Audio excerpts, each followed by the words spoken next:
Good day, it's September 16, 2024.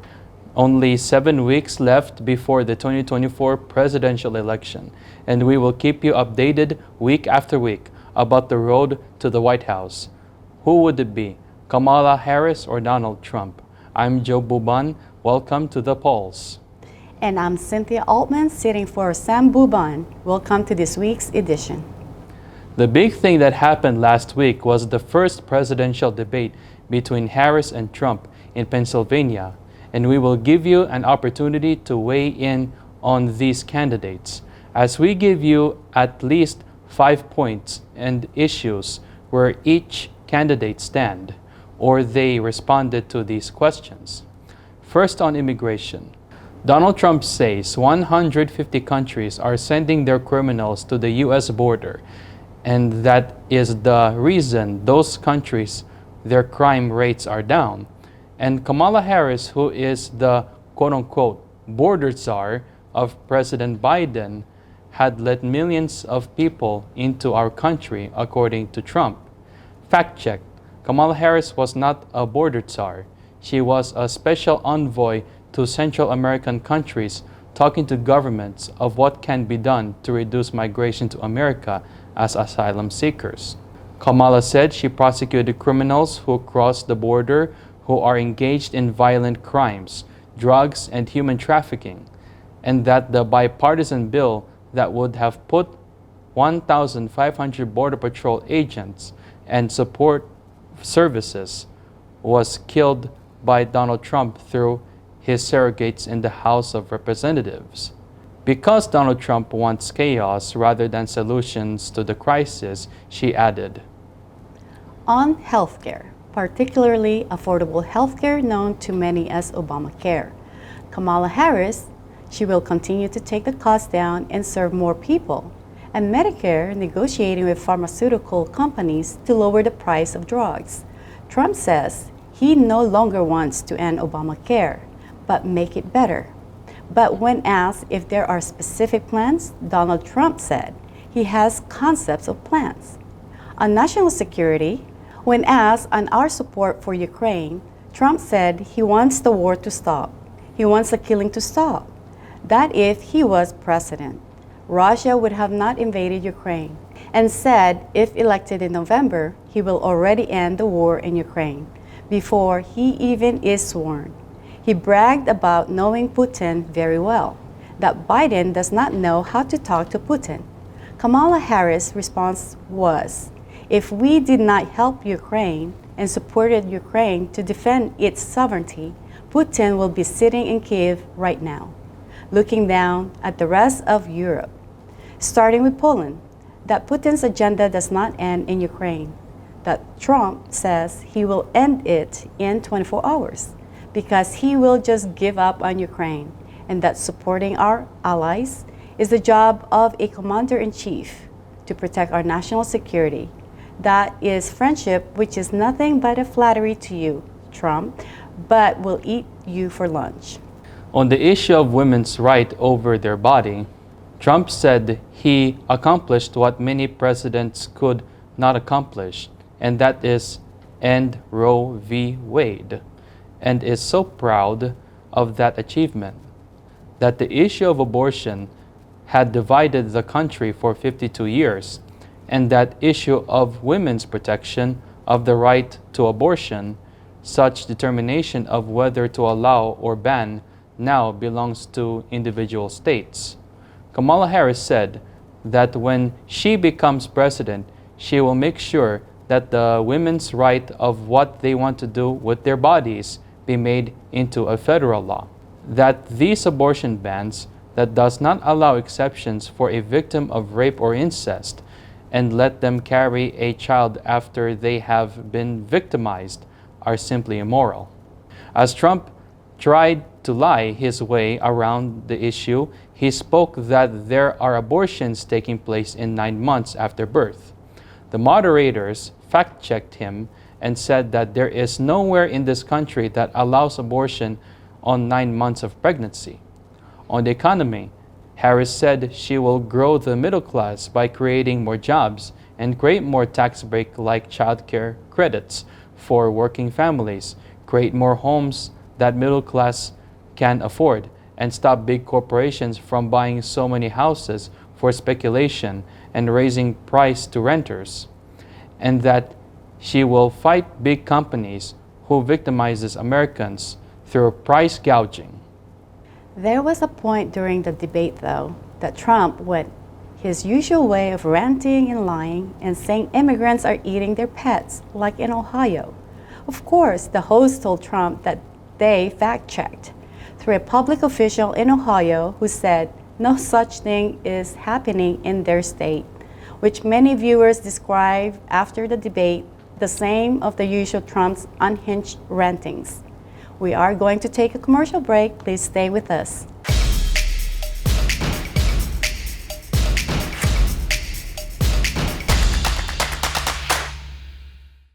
Pure Medical Equipment provides top-notch quality medical supply equipment. Whether to rent or buy, Pure Medical Equipment and Supplies has it all. Pure Medical Equipment is committed to serve and give back to Southern Nevada. We deliver medical supplies and rentals to your door.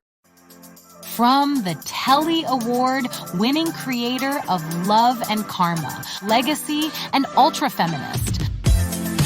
Underneath the bright neon lights of Sin City, where fortunes are won and lost in an instant, and the truth can be a bit hazy. Join Elena, a hardworking single mother, her hot-headed son Miguel, and Gabriel, a Filipino pop star on the brink of international stardom, as they embark on a journey of self-discovery, love, and the courage to find one's voice and speak the truth. Made to Shine, coming soon, presented by FilAmTV Network. Written and directed by Giovanni Espiritu. To keep updated or for more information, visit filmtv.us/made-to-shine or scan the QR code to be added to the email list for updates and upcoming opportunities to be part of the show. Executive produced by Sam Buban and Esmeralda Padilla Gould.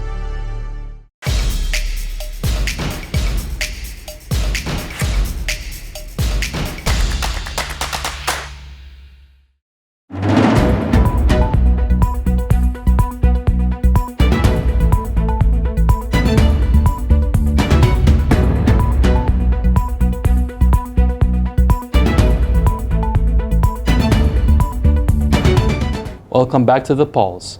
As the election is now just 8 weeks away, to be exact, through here in Nevada and some states, it's only 6 weeks before the early voting starts. We here at the polls will keep you informed and understand what it really takes to win the presidency. We will bring you week after week in the next 6 weeks a segment we are titled The Road to 270. The pathway to the White House. Today, we will start with the Road to 270 special segment. How does America elect its president? Like many democracies around the world, we have one person, one vote. And in the US, the privilege to vote begins at the age of 18. If a person will be 18 years old by election day and they are US citizens, they can register to vote in the state or county or city where they reside. The Secretary of State can accept your voter registration application, or the county clerk are in charge of your voter registration. Those voter registrants will be assigned their particular voting precincts or location where to go to vote on election day. They also receive their voter ID or card a few days after they register to be a voter. Does the candidate who gets the highest number of popular votes become president? Not really. Not so fast on this. The US has the so-called electoral votes, a system that apportion or assign a number of electoral votes to each state depending on the size of the population based on most recent US census. Such census are done every 10 years. As of today, the most recent census numbers are based on the 2020 census, that whoever wins the popular vote in the state gets the number of electoral votes assigned for that state. There are 538 number of electoral votes. distributed to different states based on population. A candidate needs a total of 270 electoral votes to win the presidency. Let's take, for example, California, which is the most populous state in 2020. California is assigned 54 electoral votes. That if Kamala Harris wins in California by popular vote, she gets the 54 electoral vote. Or Donald Trump, if he wins California's popular vote. What about Nevada? Nevada is assigned 6 electoral votes, an increase by 1 more electoral vote from 5 based on population increase in the 2010 census. If Trump wins Nevada by popular vote, even if the vote is just 100 votes difference after an automatic recount, Trump will get that 6 electoral votes. Our founding fathers in America thought of this concept. So the small states and territories at the time, we will have a say on who become president. That not only populous states gets to decide who they want as presidents. That is why even a state with a few electoral vote allocation is important to the campaign. If reaching the 270 electoral votes, such a small state is factored into the formula. Next week, we will start showing you how the road to 270 keeps changing based on changes in polls and predictions. We are going to show you actual maps that can help us predict each week leading to the election day who will be the next president of the United States. So follow us here at The Pulse. The Las Vegas AANHPI, Asian American Native Hawaiian and Pacific Islanders Association, together with South Asian Americans, conducted a small business forum. The event highlighted their support of Kamala Harris for promoting small business growth among our minority sectors. The Pulse News crew were there to capture the moment. Here are some of what they said during the gathering. Kate Richto of the FilAm Chamber of Commerce of Southern Nevada was there. Here's what she said. Now, as a business owner, the most important thing, I think, is to move forward. You have bad days. We had the pandemic. We had all these things happen. Right? The most important thing to succeed is to just move forward. Don't look back. There's nothing there. And Joel Enriquez of the Filipino American Chamber of Commerce, Greater Nevada, also spoke. I would like to deliver the message that we may see the strong support that we have for the Harris Wall Street. Mr. Sanjay Sedera, a trade mission representative for Sri Lanka, also joined the event. Here's what he said. We are at AANHPI business owners a press conference for Vice President Kamala Harris and Governor Walz for election. We are here as business owners supporting her election to become the president. And we had several entrepreneurs, business owners spoke in support of her, basically highlighting her accomplishments as well as the manifesto that she has for the business owners. And here's what Assemblyman Yui Wen said of strong points of Kamala Harris and why he is voting for her. With me now is Assemblyman Huey Wen, a representative to the State Assembly from Southern Highlands and the other side of the freeway.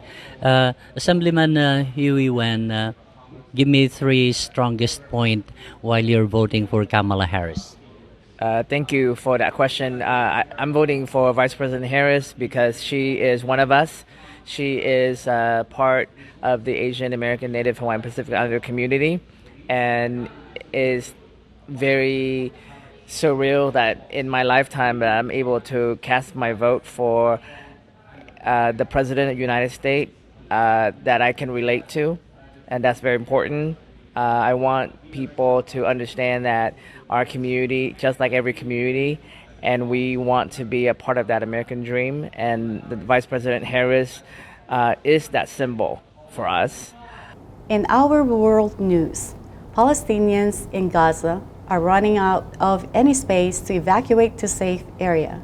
In a report from Al Jazeera, thousands of residents of Gaza are getting orders to evacuate hours before Israel military operations takes place. But almost everyone says there are no more safe, habitable piece of land in Gaza, where even tents are crammed or becomes target of Israel bombing, according to every international aid organization telling Al Jazeera, and that every temporary shelter tent cities that had been set up are in dire situation, where there are no water and food and medicines, according to an investigative reporter from Al Jazeera, Mr. Sanad. Last week, a Turkish American who was protesting peacefully in northern Gaza was shot in the head, prompting the U.S. State Department to mount a protest against killings by Israel forces of U.S. citizens. In the Philippines, in a report from the Associated Press, Apollo Kibuloy, a popular preacher who is head of the Christian group Kingdom of Jesus Christ, who has been charged for alleged sexual abuse and human trafficking, has surrendered to police authorities in Davao City and was brought to Manila together with 4 co-accused, according to Interior Local Government Secretary Benher Abalos, who has supervision of the Philippine National Police. Pastor Kibuloy and 4 others accused were captured. Some conflicting reports from various media outlets said he surrendered during a raid at the luxurious church property compound, after being given 24-hour ultimatum to surrender.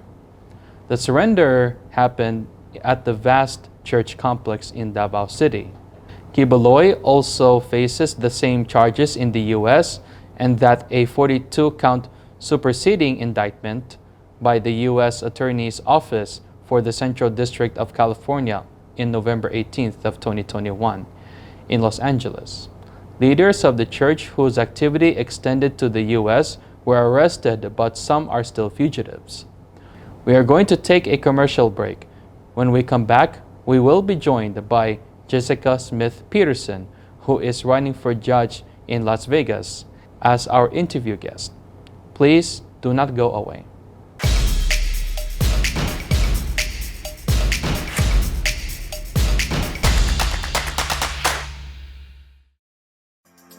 From the Telly Award-winning creator of Love and Karma, Legacy, and Ultra Feminist. Underneath the bright neon lights of Sin City, where fortunes are won and lost in an instant, and the truth can be a bit hazy. Join Elena, a hardworking single mother, her hot-headed son Miguel, and Gabriel, a Filipino pop star on the brink of international stardom, as they embark on a journey of self-discovery, love, and the courage to find one's voice and speak the truth. Made to Shine, coming soon. Presented by FilAmTV Network. Written and directed by Giovanni Espiritu. To keep updated or for more information, visit filmtv.us/made to shine or scan the QR code to be added to the email list for updates and upcoming opportunities to be part of the show. Executive produced by Sam Buban and Esmeralda Padilla Gould. Pure Medical Equipment provides top-notch quality medical supply equipment. Whether to rent or buy, Pure Medical Equipment and Supplies has it all. Pure Medical Equipment is committed to serve and give back to Southern Nevada. We deliver medical supplies and rentals to your door.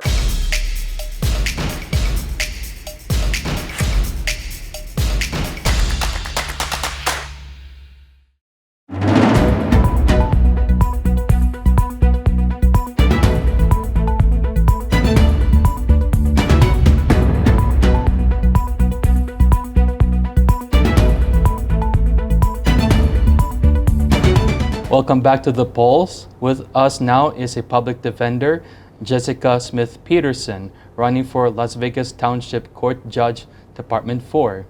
Thank you for joining us, Ms. Jessica. Hi, thank you so much for having me. Thank you to The Pulse for having me. I'm very excited to be here to speak with you all. Thank you.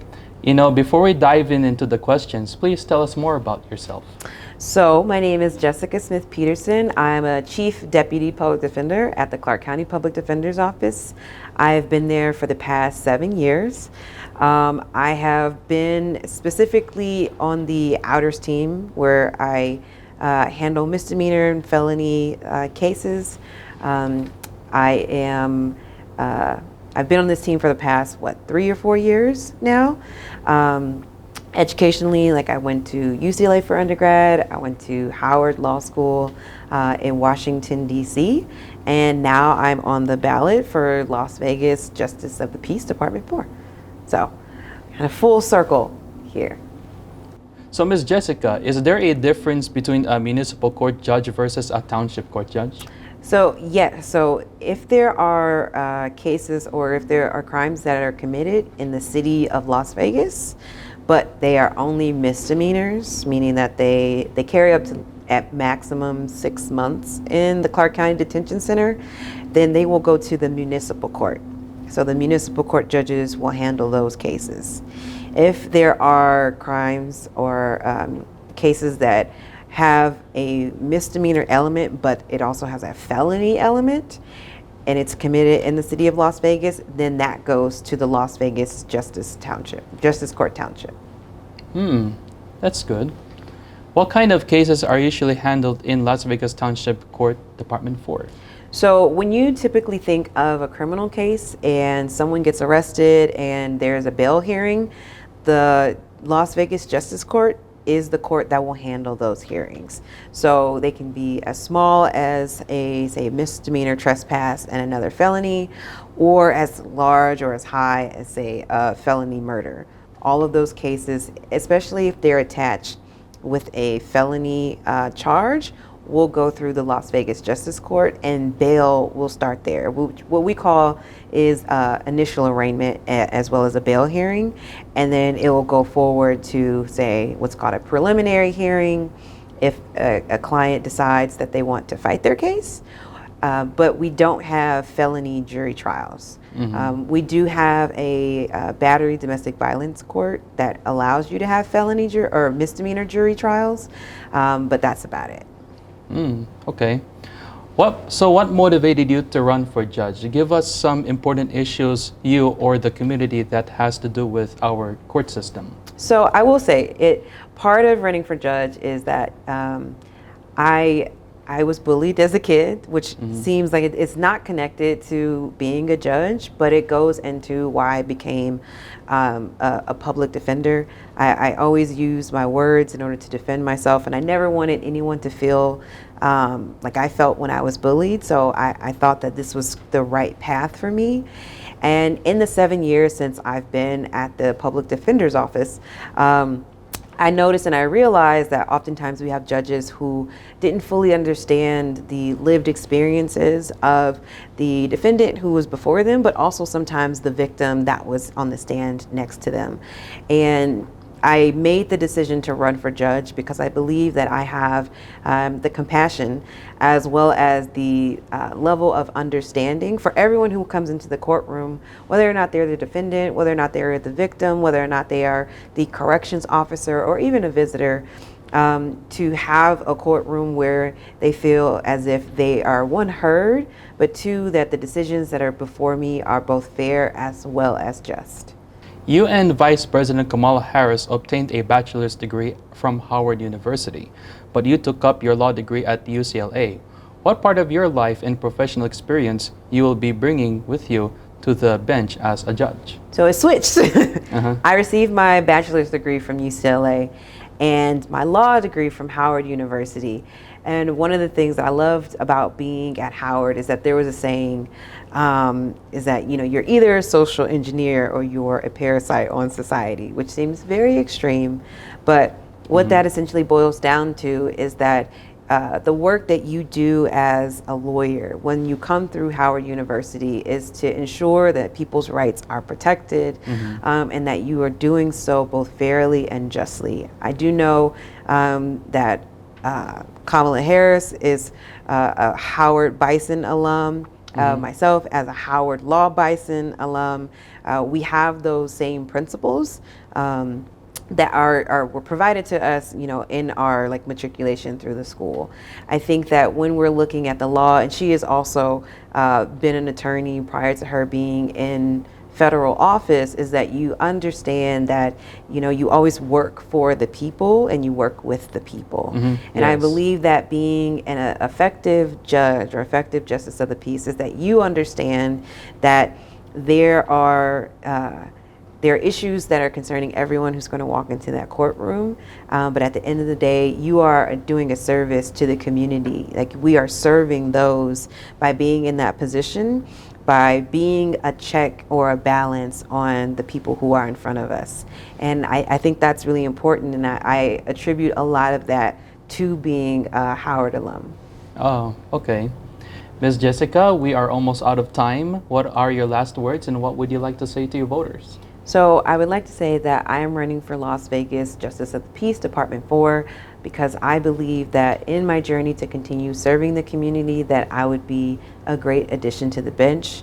I believe that I come in with a skill set of always having served the people as a public defender, and I want to continue to do so as a check and as a balance to ensure that people's rights are being protected, but that there are decisions that are made that are both fair as well as just. I believe that I have the compassion as well as the integrity, as well as the background to do a great service to the community if I'm elected to the bench. Thank you. Jessica Smith-Peterson for Las Vegas Township Judge, Department 4. We will leave it at that. Thank you for talking with us today. And thank you so much for having me. It was a pleasure. Well, folks, please join us again next time. I'm Joe Buban. Thank you for watching. And I'm Cynthia Altman. God bless your week.